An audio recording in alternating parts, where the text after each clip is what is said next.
Hello everyone, my self Rahul Pawar. एक बार फिर आप सभी प्यारे बच्चों का एडू भारत गुरुकुल के यूट्यूब चैनल पे हार्दिक स्वागत करता हूं। बेटा, आज की वीडियो में फैराडेज लॉ लेंगे। ये इलेक्ट्रोकेमिस्ट्री का टॉपिक है, 12th क्लास के बच्चे जानते हैं। और एग्जाम पॉइंट ऑफ व्यू से, एग्जाम कोई भी हो, चाहे बोर्ड एग्जाम है चाहे आपका कॉम्पिटिटिव एग्जाम है ना, एग्जाम कोई भी हो, हर एक एग्जाम के पॉइंट ऑफ व्यू से टॉपिक बहुत इंपॉर्टेंट है।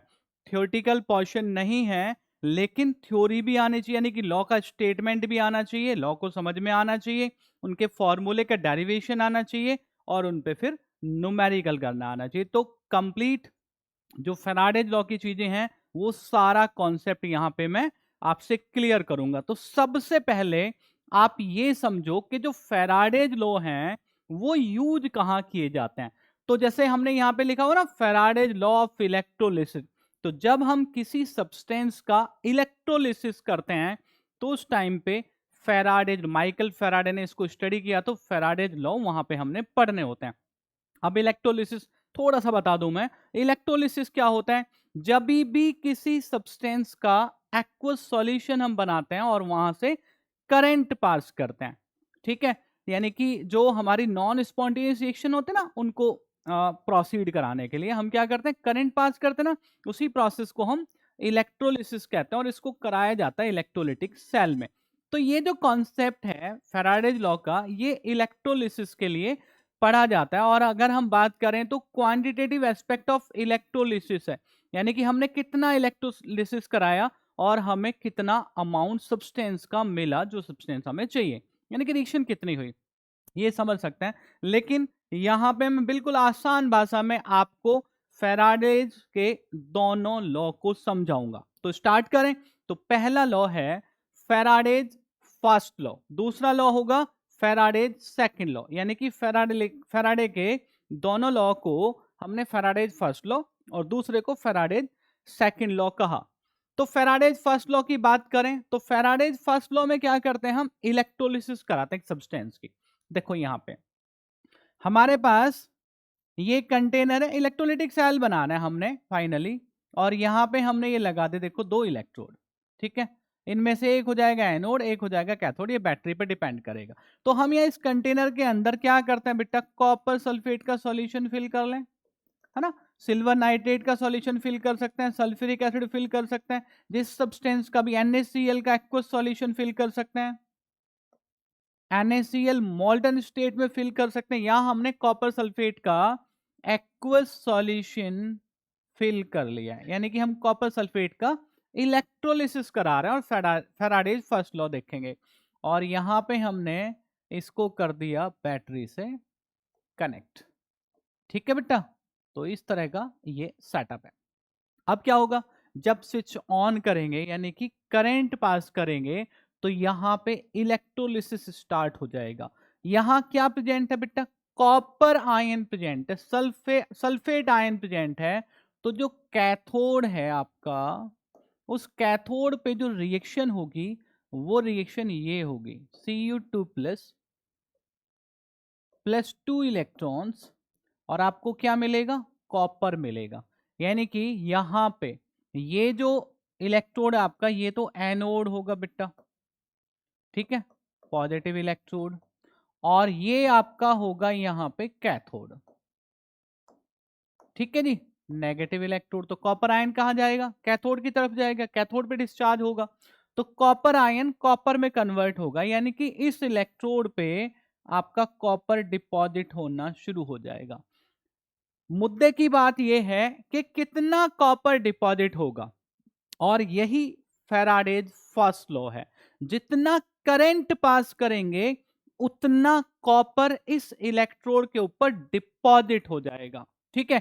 यही फैराडेज फर्स्ट लॉ है। इसका स्टेटमेंट देखो आप किस तरह से कहते हैं, the amount of substance deposited और liberated at the particular electrode, ठीक है। यहां पे कॉपर डिपॉजिट हो रहा है ना, तो the amount of substance deposited or liberated at the particular electrode during electrolysis is directly proportional to the quantity of electricity passed through the electrolytic solution. कितना अमाउंट सब्सटेंस का डिपॉजिट होगा, कितना amount substance का liberate होगा। अगर कोई gas वहां पे है, ये डिपेंड करेगा, it is directly proportional to the total charge pass through this aqueous solution. ठीक है, जो इलेक्ट्रोलिटिक सॉल्यूशन है, इस सॉल्यूशन से कितना चार्ज आप पास कर रहे हैं, समझ गए? यानी कितना करंट कितने टाइम के लिए आप दे रहे हैं, बेटा इस पे डिपेंड करेगा कि आपको यहां कितना अमाउंट डिपॉजिट होके मिलेगा या लिबरेट होके मिलेगा। समझ गए? तो अगर हमें इस सब्सटेंस का W अमाउंट, यानी कि जो वेट है वो W है, W हमको मिलता है, और कब मिलता है?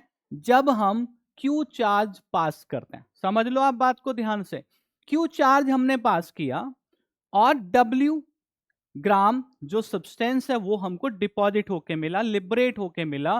तो according to Faraday's first law हम क्या कह सकते हैं, क्या लिख सकते हैं? W is directly proportional to Q। क्यों क्यों लिख सकते हैं ऐसा? क्योंकि बेटा weight of the substance, amount of substance deposited is directly proportional to the charge pass through the electrolytic solution. ठीक है, अब ये प्रोपोर्शनैलिटी साइन है, इसको हटाने के लिए यहां पे प्रोपोर्शनैलिटी कांस्टेंट लेते हैं, जिसको हम जेड लिखते हैं। और जो जेड हमारा होता है ये है बेटा इलेक्ट्रो केमिकल इक्विवेलेंट। ठीक है, इलेक्ट्रोकेमिकल इक्विवेलेंट। और Q क्या होता है? Q चार्ज होता है। Q को लिख सकते हैं हम I इंटू टी, ये लिख सकते हैं। तो फिर W क्या हो गया? क्योंकि ये वैल्यू यहां पे अगर रखेंगे हम, तो W हो गया Z into I into T. Z electrochemical equivalent है, इसको डिफाइन कर लेंगे अभी। ठीक है, ये बात समझ में आ गई। This is your Faraday's first law for electrolysis. कितना चार्ज पास कर रहे हैं, उसी हिसाब से आपको अमाउंट मिल जाएगा सब्सटेंस का जो आप लेना चाहते हैं, जो रिएक्शन आप कराना चाहते हैं। ठीक है, ये रिएक्शन आप कराना चाह रहे थे, कॉपर कितना मिलेगा, कॉपर कितना मिलेगा, कितना चार्ज आप पास कर रहे हैं। ठीक, अब यहां पे एक बात रह जाती है, इलेक्ट्रोकेमिकल इक्विवेलेंट को कैसे डिफाइन करते हैं। तो प्रोपोर्शनैलिटी कांस्टेंट को डिफाइन करने के दोनों क्वांटिटी क्या कर लेंगे, यूनिटी मान लेंगे। तो अगर हमारे इलेक्ट्रोलिटिक सॉल्यूशन से 1 एम्पियर करंट 1 सेकंड के लिए पास किया जाए, तो जो जेड हो जाएगा आपका वो क्या हो जाएगा, W के इक्वल हो जाएगा, W के इक्वल हो जाएगा। तो Z electrochemical equivalent is the amount of the substance deposited or liberated at the particular electrode when 1 ampere current is passed for 1 second through the electrolytic solution। समझ में आ गई बात? अब ये बात यहां से भी कह सकते हैं हम। अब यहां पे अगर Q हम क्या मान लें, Q हम क्या मान लें, Q कहते हैं 1 कूलम है ये। ठीक है, तो फिर W इक्वल जेड हो जाएगा कि नहीं हो जाएगा? 1 कूलम मानते हैं Q को, तो W इक्वल जेड यानी कि इलेक्ट्रोकेमिकल इक्विवेलेंट को हम ये भी कह सकते हैं कि जब किसी इलेक्ट्रोलिटिक सॉल्यूशन से 1 कूलम चार्ज पास करेंगे, तो जो अमाउंट सब्सटेंस का हमको मिलेगा वही हमारा इलेक्ट्रोकेमिकल इक्विवेलेंट होगा। होप सो आपको मेरी बात समझ में आ गई होगी। ये फैराडे का फर्स्ट लॉ है। अब इस पे देखेंगे हम न्यूमेरिकल। ठीक है, न्यूमेरिकल करते हैं फैराडे फर्स्ट लॉ पे। इंपॉर्टेंट है दोनों चीजें, मैंने आपको बताया। यहां पे देखो आप, क्या क्वेश्चन है भाई? क्वेश्चन है how many hours does it take to reduce 3 moles of Fe+3 to Fe+2। Fe+3 को Fe+2 में कन्वर्ट किया हमने, है ना, विद 2 एम्पियर ऑफ करंट। अगर 2 एम्पियर का करंट 3 मोल्स ऑफ Fe+3 से Fe+2 में कन्वर्ट करने के लिए हम क्या करें, पास करें, तो कितना टाइम लगेगा, आवर्स में बताना है। ठीक है, तो आप देखो पहले इक्वेशन देखो,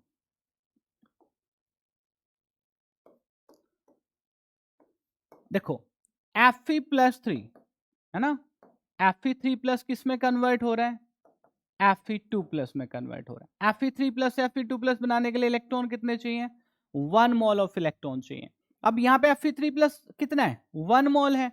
तो 1 मोल ऑफ Fe3+ को कन्वर्ट करने के लिए हमको क्या चाहिए भाई? Charge on 1 mole of electrons, और ये क्या होता है? ये होता है 96500 कूलम। ये फैराडेज कांस्टेंट है। 1F की वैल्यू क्या होती है?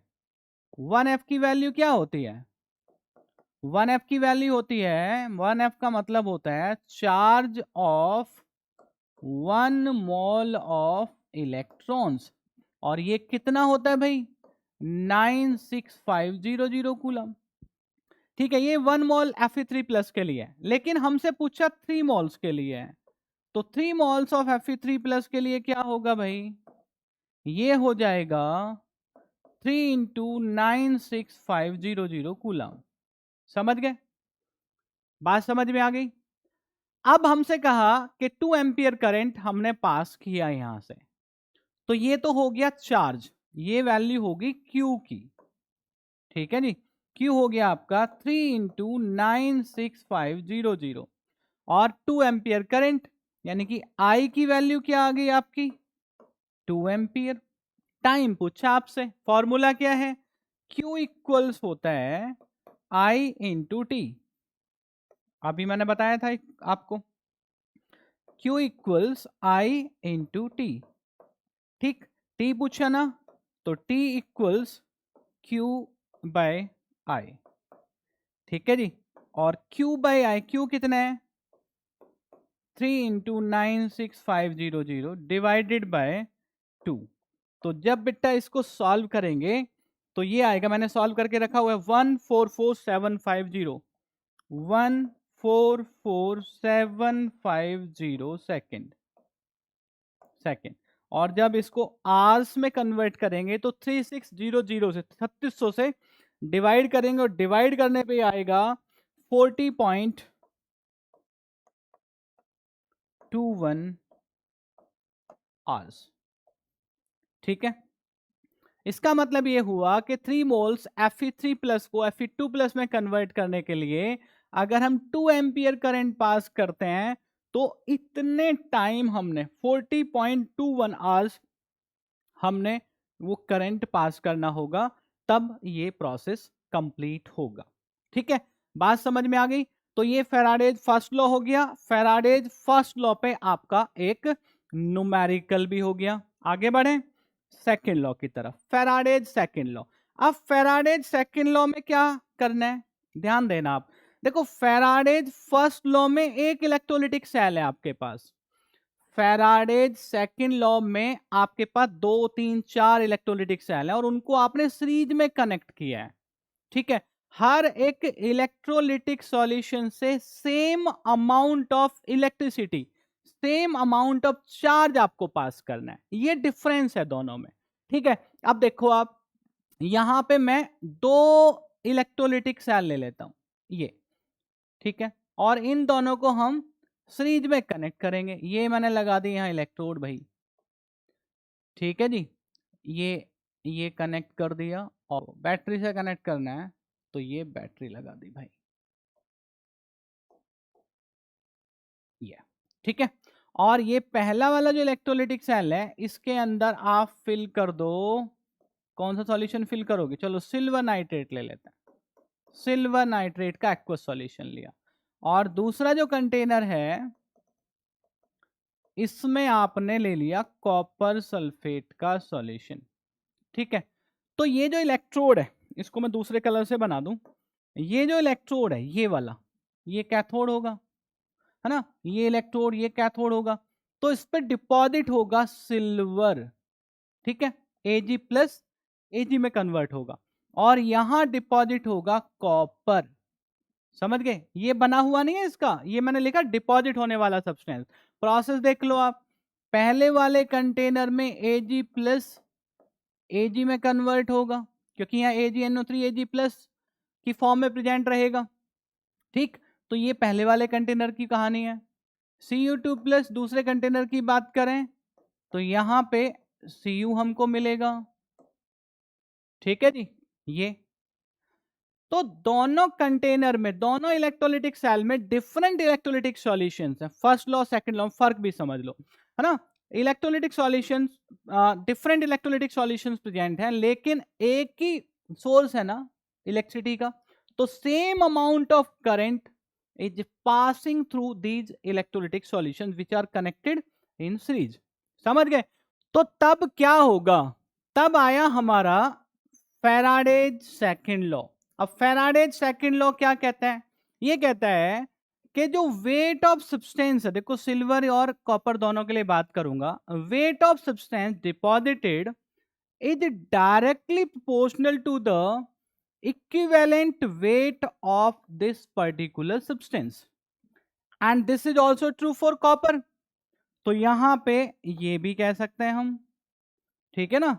अब यहां पे एक बात आ गई, एक नई टर्म आ गई, इक्विवेलेंट वेट। देखो मैं क्या कह रहा हूं, मैं ये वाली टर्म लिख रहा हूं, इक्विवेलेंट वेट। ठीक है जी, इक्विवेलेंट वेट की बात कर रहा हूं। अब इक्विवेलेंट वेट, पहले स्टेटमेंट देख ले, फिर मैं इक्विवेलेंट वेट बता दूंगा इक्विवेलेंट वेट क्या होता है। देखो ये कह रहा है when the same amount of electricity pass through the different electrolytic solutions, मैंने आपको बता दिया ये बात, connected in series, the masses of the substances deposited at the electrodes are directly proportional to their equivalent weights, equivalent masses। ठीक है ना। तो इसको हम अगर कंबाइन करें, अभी मैं इक्विवेलेंट वेट आपको बताऊंगा, ठीक है, अभी बता रहा हूं, बस मैं एक बार ये लिख दूं। तो इसका मतलब ये हो गया कि weight of silver deposited divided by weight of copper deposited is equal to the equivalent weight of silver upon equivalent weight of copper, क्योंकि देखो डायरेक्टली प्रोपोर्शनल है, मैंने अभी बताया।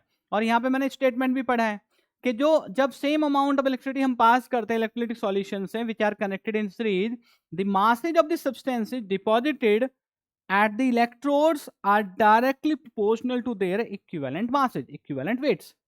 समझ आ गई बात? तो ये वाली बात है। अब इक्विवेलेंट वेट हम किस सब्सटेंस का कैसे निकालेंगे? देखो इक्विवेलेंट वेट निकालने के लिए, इक्विवेलेंट वेट निकालने के लिए आप क्या करोगे, उस सब्सटेंस का या तो मॉलिक्यूलर वेट लोगे या एटॉमिक वेट लोगे। जनरली हम एटॉमिक वेट में डील करेंगे, आज क्वेश्चन भी उसी तरह का है, और यहां पे डिवाइड करेंगे जो उसका ऑक्सीडेशन नंबर है उससे, जिसको हम यहां वैलेंसी भी कह सकते हैं, है ना। मॉलिक्यूलर वेट को चार्ज से डिवाइड करना है, एटॉमिक वेट को वैलेंसी से, ऑक्सीडेशन नंबर से डिवाइड करना है। ये मैं निकाल के भी दिखाऊंगा। जैसे कॉपर का इक्विवेलेंट वेट अगर हमने निकालना है, इक्विवेलेंट वेट ऑफ कॉपर अगर हमें निकालना है, तो इसका एटॉमिक वेट होगा 63.5। इसको डिवाइड करना होगा, क्योंकि इस पे चार्ज कितना होता है 2 से, ये इक्विवेलेंट वेट आ जाएगा कॉपर का। अगर हमें इक्विवेलेंट वेट निकालना होगा सिल्वर का, तो ये कैसे निकालेंगे, equivalent weight of silver equal, silver का क्या लिखेंगे भाई, एटॉमिक वेट, और उसको डिवाइड किससे करेंगे, उसको डिवाइड करेंगे, क्योंकि सिल्वर पे चार्ज कितना है +1।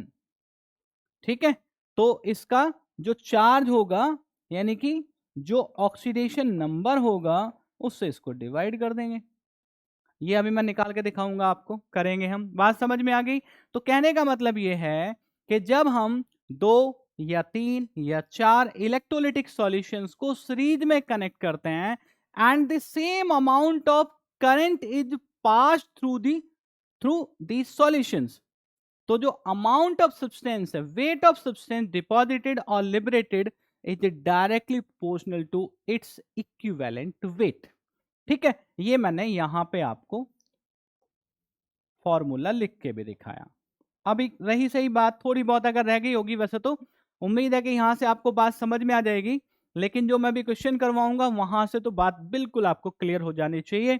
ठीक है, तो ये है बेटा फैराडे का सेकंड लॉ। देखो ध्यान रहे, फैराडे के फर्स्ट लॉ और सेकंड लॉ में बहुत ज्यादा डिफरेंस नहीं है। बस इलेक्ट्रोलिटिक सॉल्यूशन में हमने क्या देखना है, जब इलेक्ट्रोलिसिस कराते हैं तो वहां पे कितना अमाउंट, कितना वेट, कितना मास सब्सटेंस का डिपॉजिट या लिबरेट हो रहा है, और हम कितना करंट पास कर रहे हैं। ये जो रिलेशनशिप है इसी को हम कहते हैं क्वांटिटेटिव एस्पेक्ट ऑफ इलेक्ट्रोलिसिस, और इसी के लिए दिए गए हैं फैराडे के लॉ, फैराडे का फर्स्ट लॉ, फैराडे का सेकंड लॉ, है ना। उम्मीद है कि आपको ये बातें समझ आ रही होंगी, है ना। अब आ जाते हैं क्वेश्चन पे, यहां से बात आपको और ज्यादा क्लियर हो जाएगी भाई। तो क्वेश्चन क्या है देखो, हाँ ये सेकंड लॉ पे, यानी कि दो सॉल्यूशन यहाँ पे गिवन है। देखो आप, in an electrolysis experiment electric current was pass for 5 hours. देखते जाना भाई, एक एक डाटा भी कलेक्ट करना है। Through 2 cells connected in series, हो गया। 2 सेल्स मैंने कहा था कौन सी हैं। The first cell contains a gold salt and second contains copper sulphate solution, ठीक है। अब पहले वाले में क्या होता है देखो, 9.83 ग्राम of gold were deposited in the first cell. If the oxidation number of gold is +3, ये इक्विवेलेंट वेट निकालने के लिए दिया है, मैंने अभी बताया आपको, यहां पे देख लो आप, क्योंकि इक्विवेलेंट वेट निकालने के लिए क्या करना होता है, ऑक्सीडेशन नंबर से हमको डिवाइड करना होता है, ठीक है। Find the amount of copper deposited in the second cell. First cell में कितना वेट डिपॉजिट हुआ दे दिया, सेकंड सेल में कितना वेट डिपॉजिट होगा ये आपसे पूछ लिया। Also calculate the magnitude of current in amperes, ठीक है। Atomic weight of gold 197, atomic weight of copper 63.5, ठीक है भाई। दो चीजें हैं, तो फॉर्मूला क्या बनेगा, फॉर्मूला क्या बनेगा, वहां सिल्वर लिया था हमने, यहां क्या ले लेंगे, यहां पे गोल्ड ले लेंगे। तो wait of gold deposited divided by weight of copper deposited equals equivalent weight of gold divided by equivalent weight of copper. ये बात समझ में आ गई आपको, ठीक है।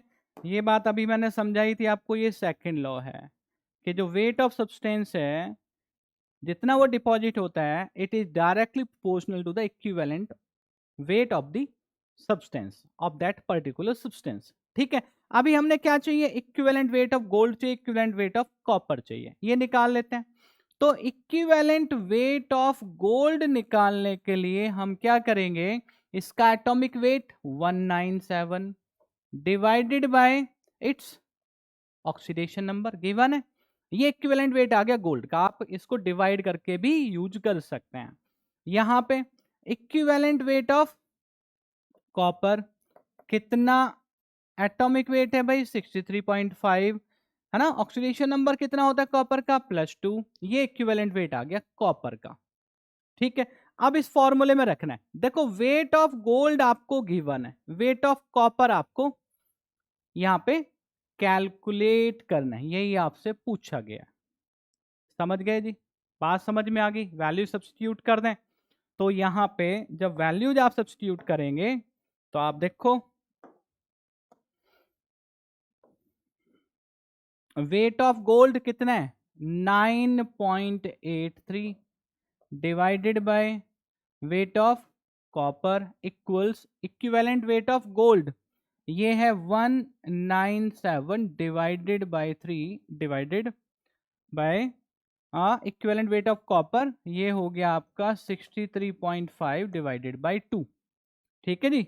तो 9.83 divided by weight of copper equals, ये जब सिंप्लीफाई करेंगे तो ये आएगा 2 इंटू 197 डिवाइडेड बाय 3 इंटू 63.5, ठीक है। ये 3 है भाई, 3, ठीक है।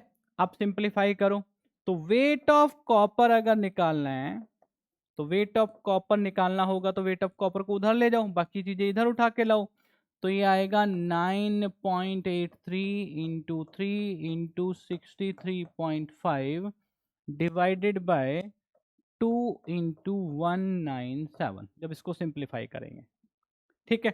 अब इसको आपने क्या करना है, बस यहाँ पे कैलकुलेशन कर देनी है। जब आप कैलकुलेशन करेंगे, जो कैलकुलेशन मैंने करके रखी है, ये क्या आ रहा है, वेट ऑफ कॉपर आ रहा है, तो वेट ऑफ कॉपर जो बेटा यहाँ पे निकल के आएगा वो आएगा आपका 4.753 ग्राम, 4.753 ग्राम। ठीक है, ये कैलकुलेशन बहुत इजी है, आप कर सकते हैं। और ये तो देखो मैथमेटिकल पोर्शन है, ठीक है, ये आप खुद कर लेना, क्योंकि मैंने तो कैलकुलेटर से करके वैल्यू रखी हुई और यहाँ पे सब्स्टिट्यूट कर दी वो एज इट इज। लेकिन जो कॉन्सेप्ट है वो केमिस्ट्री का कहाँ तक है, यहाँ तक है, ये वाला कॉन्सेप्ट। अब इसमें उसके बाद तो क्या करना है भाई, वैल्यू सब्स्टिट्यूट करनी है।